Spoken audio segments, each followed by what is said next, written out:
बहनों भाइयों नमस्कार, जय माता की। मैं हूं पंडित दिनेश नारायण पांडे और आप देख रहे हैं अपना लोकप्रिय चैनल ग्रहवाणी। आप सभी का हार्दिक अभिनंदन करता हूं, स्वागत करता हूं, आभार व्यक्त करता हूं अपना कीमती समय निकाल करके मेरे वीडियो में मेरे सामने है। केतु गोचर 2025 की श्रृंखला में आज का वीडियो तुला राशि पर आधारित है, तुला लग्न पर आधारित है। अगर आप तुला राशि के व्यक्ति हैं, कहने के नाम से ही आपकी जन्म की राशि तुला है या आपकी लग्न तुला है, तो ये वीडियो आपके लिए महत्वपूर्ण हो सकता है। केतु गोचर क्यों देखने की जरूरत है? केतु अनंत शक्ति है। किस भाव में उस अनंत शक्ति का प्रवाह चल रहा है, वो अनंत शक्ति कहाँ से हमें विशेष लाभ दे सकती है। अब केतु गोचर कर रहे हैं बुध की उच्च राशि कन्या से और द्वादश भाव से, जो विदेशों से रिलेट करता है भाव, और बुध आपके भाग्य भाव के स्वामी भी हैं। तो स्वाभाविक रूप से केतु का गोचर बुध के बल को बढ़ाएगा। अब जब बुध का बल बढ़ेगा तो स्वाभाविक रूप से आपके भाग्येश होते हैं बुध, तो आपके भाग्य का पक्ष मजबूत हो जाएगा। वहीं द्वादश भाव के स्वामी भी होते हैं बुध, तो आपका विदेशों से कनेक्शन बन सकता है, आप विदेश यात्रा कर सकते हैं, आप अपने व्यापार को विदेश तक ले जा सकते हैं, विदेशी इच्छाएं आपकी पूरी हो सकती हैं, विदेश भ्रमण की इच्छाएं पूरी हो सकती हैं। वहीं भाग्य भाव धर्म भाव का स्वामी बुध, तो कई तीर्थ यात्राएं भी संभव हैं। अक्टूबर 2023 से लगातार ये जो गोचर केतु का द्वादश भाव में है, ये अभी 18 मई 2025 तक रहने वाला है। अब केतु अगर द्वादश भाव में होता है तो कुछ समस्याएं भी देता है। कुछ ग्रह, कोई भी ग्रह ना पूरी तरह से पॉजिटिव होता है बहनों भाइयों, ना पूरी तरह से निगेटिव होता है। दोनों तरह के रिजल्ट प्रायः देखने में आते हैं, कुछ सकारात्मक और कुछ नकारात्मक। तो नकारात्मक रिजल्ट में क्या है, केतु अगर द्वादश भाव में गोचर करता है तो आपके भाई बहनों से थोड़ा सा मनमुटाव हो जाता है, प्रायः ऐसा देखा जाता है। अब अगर आपके साथ हुआ हो तो कमेंट करके बताइएगा। द्वादश भाव में केतु का गोचर सरदर्द की समस्या दे सकता है, आंखों में नेत्र विकार की समस्या दे सकता है, आंखों की ज्योति कमजोर हो जाती है, यानी कई लोगों को चश्मा भी टेस्ट करना पड़ा होगा, टेस्ट कराना पड़ा होगा। तो अगर आपको चश्मा लग गया है तो भी कमेंट करके बताइएगा।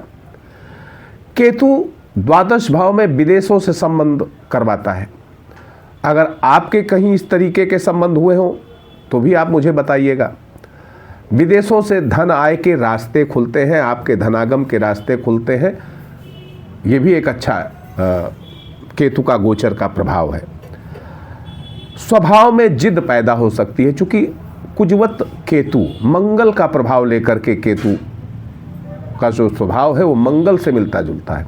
अब द्वादश भाव में दिमाग के भाव में केतु का गोचर मंगल को प्रदीप्त करता है, यानी जिद पैदा होती है, अनावश्यक खर्चे आते हैं। जिद के कारण क्रोध और उत्तेजना, और जिद के कारण कई दफ़े अनावश्यक खर्चे आ जाते हैं। आप अपने ईगो की संतुष्टि के लिए भी खर्च कर सकते हैं बेवजह के। तो इस तरह की संभावनाएं बनती हैं। सोशल मीडिया प्लेटफॉर्म पर आप सक्रिय रहेंगे, क्योंकि मई 2024 के बाद गुरु, जैसे ही गुरु और केतु का जो म्यूचुअल दृष्टि संबंध बना, उससे क्या हुआ, धार्मिक यात्राएं भी हुई। सोशल मीडिया प्लेटफॉर्म पर एक्टिव अगर आप हैं तो यूनिवर्सल सपोर्ट काफ़ी अच्छा मिल सकता है, फॉलोअर्स काफ़ी अच्छे बढ़ सकते हैं। वहीं पर केतु के जो नकारात्मक प्रभाव है, केतु की दृष्टि पड़ने से कम हो जाते हैं। तो भाई बहनों से मनमुटाव अगर हो भी गया हो तो अब इस वर्ष यानी जनवरी 2025 के बाद में थोड़ा सा सुधार करने की प्रक्रिया आपकी चालू हो जाएगी। वहीं पर अगर हम देखें तो केतु जो है आपके लग्नेश, आपके राशेश शुक्र का मित्र है, और केतु स्वयं अपनी मूल त्रिकोण राशि कन्या में बैठा है। देखिए केतु की ये मूल त्रिकोण राशि है, वहां पर बैठा हुआ है। आपको अनवरत यात्राएं करा सकता है, आप काफ़ी यात्राएं कर सकते हैं। अगर आप ट्रेवलिंग जॉब में हैं या फिर टूर एंड ट्रेवल्स का काम करते हैं, ट्रांसपोर्टेशन का काम करते हैं, तो बेशक केतु अच्छे रिजल्ट देता आपको दिखा होगा मई 2024 के बाद से। अगर अनुभव किया हो आपने तो बताइएगा मुझे। ये जो आयात निर्यात के व्यापारी हैं वो भी बहुत अच्छे फायदे में रहे होंगे। आप विदेशों में शिक्षा के लिए भी जा सकते हैं और वहाँ झंडे गाड़ सकते हैं अपनी सफलताओं के। आपकी बौद्धिक क्षमता काफ़ी अच्छी मजबूत हो सकती है। समाज सेवा में भी बढ़ चढ़ करके आप हिस्सा लेंगे और वहाँ पर भी चर्चित हो जाएंगे। केतु झंडे गाड़ता है ना, आपकी सफलता के झंडे गाड़ेगा, क्योंकि ये बुध की उच्च राशि में बैठा हुआ है केतु, और बुध आपके भाग्य भाव के स्वामी है और वहीं विदेश भाव के स्वामी है। तो घर परिवार में तो जो आपकी पहुंच रही, आपकी पूंछ रही, यहाँ बाहर भी अब काफ़ी अच्छी रहने वाली है। विदेशों में यश कीर्ति फैल सकती है। एक अच्छे योजनाकार भी बनाता है ये केतु। आप अच्छी प्लानिंग कर सकते हैं अपने भविष्य को लेकर के। कोई अच्छा आप एक अच्छा प्लान करके उस पर काम कर सकते हैं। वहीं पर ये केतु थोड़ा सा अगर हम देखें तो अगर व्यापार के प्रति कोई नए अनुबंध आप लेने के मूड में है या विदेशों से जुड़ करके कोई व्यापार करना चाहते हैं, तो ये केतु आपको विदेशों से जुड़े व्यापार में काफ़ी अच्छी सफलताएं देगा, इसलिए विलंब मत करिएगा।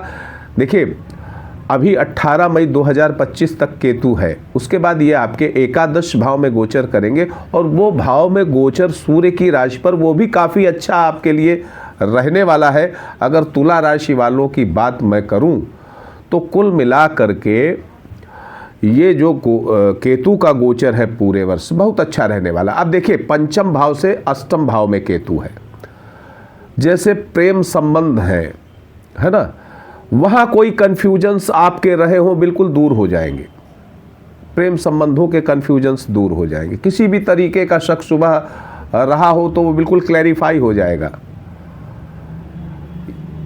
क्योंकि 5वें घर से 8वें घर में केतु गोचर कर रहा। संतानों की तरक्की होगी, संतानों की तरक्की होगी। संतान, यद्यपि कुछ संघर्ष संतानों के साथ में होंगे, लेकिन फाइनली वो उस अपने टारगेट को पूरा कर लेंगे, तरक्की के रास्ते पर चल जाएंगे।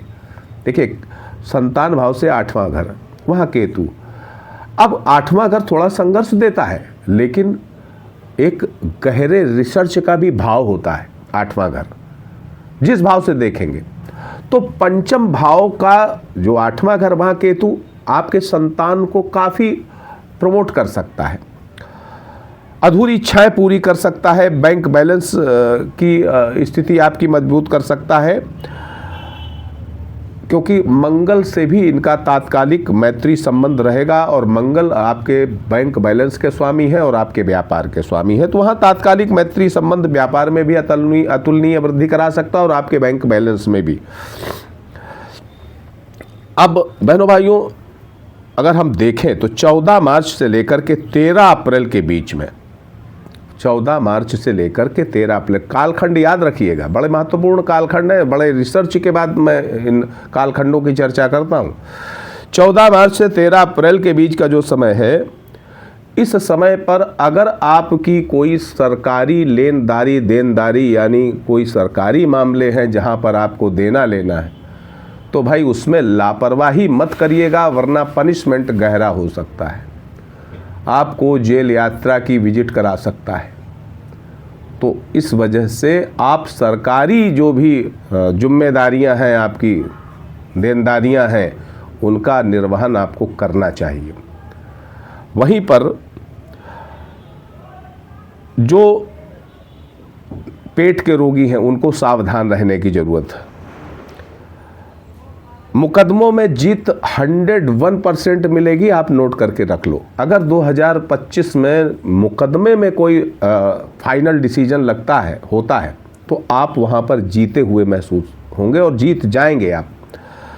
कर्ज उतरेगा, अब कर्ज उतरा हो तो भी कमेंट करके बताइएगा, और मुकदमे में जीत आपको मिली हो मई 2024 के बाद, कमेंट करके ज़रूर बताइएगा। आपकी खुशी से हमें भी खुशी मिलती है। तरक्की और शोहरत भी किसी क्षेत्र में आपने पाई होगी, बहुत लोगों के साथ ऐसा हुआ होगा। और यहाँ पर एक बात विशेष बता दूँ, केतु यहाँ कन्फ्यूजन का ग्रह होता है। केतु थोड़ा सा भ्रमित भी करता है।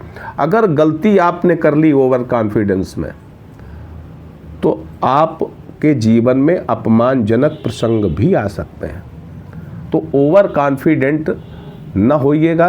कॉन्फिडेंट होना अच्छा है, ओवर कॉन्फिडेंट होना अच्छा नहीं है। अब 18 मई के बाद की स्थितियों को देखें तो राहु का दुष्प्रभाव कम करने वाले हैं केतु महाराज। राहु पंचम भाव में गोचर करेंगे और केतु लाभ भाव में गोचर करेंगे। तो राहु के जो दुष्प्रभाव है वो दूर करेंगे केतु महाराज, यानी आपकी अर्निंग बेहद अच्छी हो सकती है, आपकी कमाई बहुत बढ़ सकती है।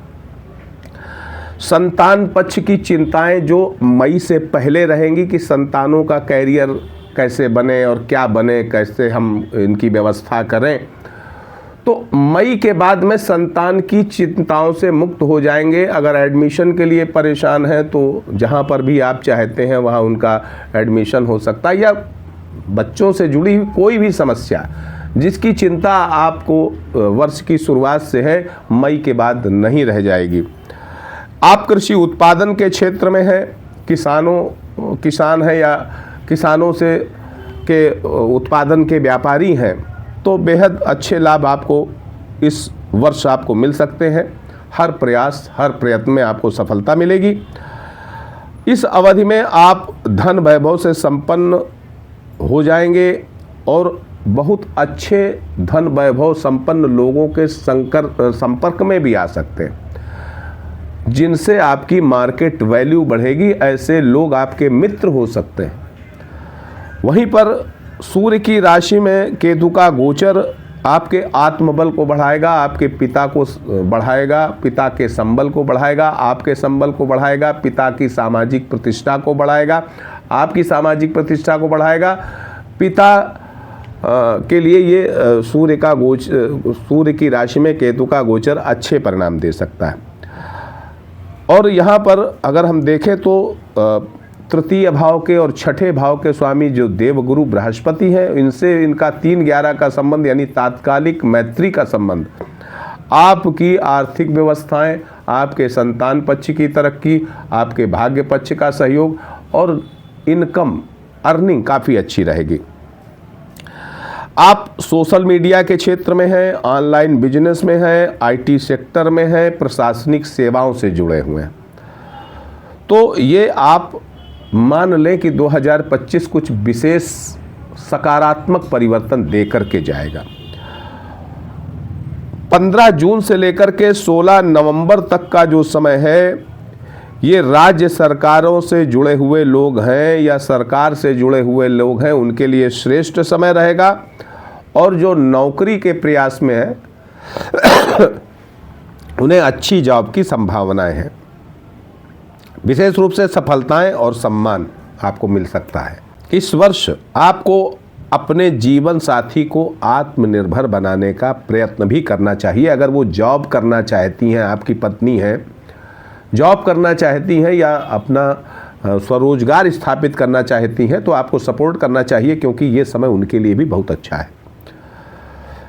प्रोत्साहित आपको करना चाहिए। देखिए, कुल मिलाकर के 26 जुलाई से 26 नवंबर का एक पीरियड और भी बड़ा अच्छा है, मैं आपको बता दूं।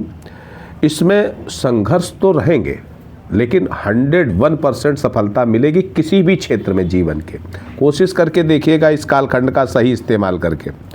18 मई से वर्षांत तक का संतानों के लिए भी इसी तरह है। संतानों को संघर्ष तो रहेंगे, लेकिन संतानों की तरक्की और सफलता 101% है। और अगर आपको अनुभव हुआ हो तो कमेंट जरूर करिएगा। आइए अब नक्षत्र के आधार पर चर्चा करें। चित्रा नक्षत्र, तुला राशि, चित्रा नक्षत्र का जिनका जन्म है, 19 जुलाई तक गोल्डन पीरियड है। उसके बाद थोड़े से संघर्ष के बाद में सफलता मिलेगी। स्वाति नक्षत्र वालों के लिए 19 जुलाई तक थोड़े से संघर्ष हैं, उसके बाद अधूरी इच्छाएं पूरी होंगी। विशाखा नक्षत्र वालों के लिए 19 जुलाई तक समस्त अधूरी इच्छाएं पूरी होंगी और इसके बाद कुछ संघर्ष भी झेलने पड़ेंगे। आप सुखी रहें, समृद्ध रहें, इसी मंगलमयी कामना के साथ मैं पंडित दिनेश नारायण पांडे आपसे विदा लेता हूं। प्रेम से बोलिए जय माता की।